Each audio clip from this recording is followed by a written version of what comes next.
Hello দোস্ত, আসসালামু আলাইকুম। আশা করি সবাই ভালো আছেন, আমিও ভালো আছি আলহামদুলিল্লাহ, আপনাদের সকলের দোয়ায়। জানি না এখন ভিসা কবে আসবে, তবে হয়তো দু একদিনের ভিতরে আর কি সম্ভবত আর কি নতুন ভিসা আর কি বাইর হয়ে আসতে পারে। টেনশন করার কোনো কারণ নাই। আর কিভাবে দেখেন ফল কাটতেছে মাঝারি গাছে, ঠিক আছে। টাকা পয়সাগুলা কিভাবে দিবেন না দিবেন একটু বুঝে শুনে টাকাটা দিয়েন ভিসার ইটি পাইলে, ঠিক আছে।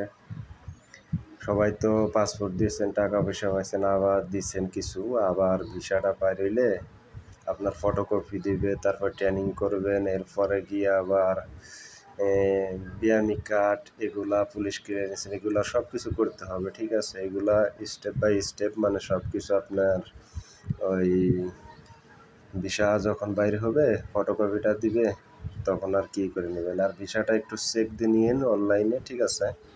আপনার কোন কোম্পানির দিয়েছেন ওই কোম্পানির নাম দিয়ে পাসপোর্টের যে আছে ওইগুলোর নাম ইটি দিয়ে একটু অনলাইনে চেক দিয়ে নিন আপনি তারপরেও, ঠিক আছে। এরকম আর কি দুর্নীতিও হতে পারে, দুর্নীতিও করতে পারে, এই কারণে আর কি বলতেছি, ঠিক আছে। আপনার কোম্পানি, আপনার যে এজেন্সি বলছে ওই সব এই কোম্পানিতে, ঠিক আছে, এই সব কোম্পানির নামটা আমি সব কিছুই ঠিক করে ভিসাটা চেক দিন, চেক টেক দিয়ে তারপরে মনে করেন কি যে টাকাটা দিবেন। আর ফ্লাইটের ডেটের সময় লোকে টাকা দিতে বলছে, ঠিক আছে।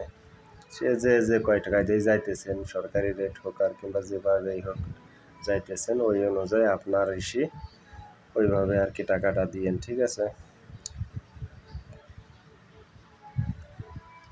তো আজকে এরা ইন্দোনেশিয়ারা এই বাগানে ফল কাটতেছে, তো ভিডিওটা এই জন্য করলাম আপনাদের দেখানোর জন্য কিভাবে কাজ করে ইন্দোনেশিয়ারা।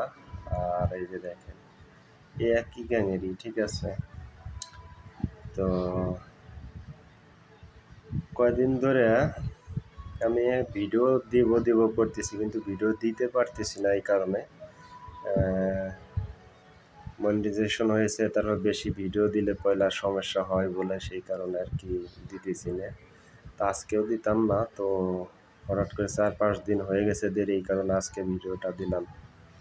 আর আমি অফিসে কথা বলছি, কাল 2-4 দিনের ভিতরে আর কি সুখবর দিবে আর কি, ভিসা বাহির হয়ে আসবে, ঠিক আছে। ইনশাল্লাহ বাহির হলে আমি হাতে পাওয়ার সঙ্গে সঙ্গে ভিসার ফটোকপি সহকারে সব কিছু আপনাদেরকে জানিয়ে দেবো এবং দেখিয়ে দেবো, ঠিক আছে, ইনশাল্লাহ। তো সবাই আপনারা আমার জন্য দোয়া করবেন, আমি আপনাদের জন্য দোয়া করি। সুস্থ থাকুন, ভালো থাকবেন। আসসালামু আলাইকুম রহমতুল্লাহি ওয়া বারাকাতুহু।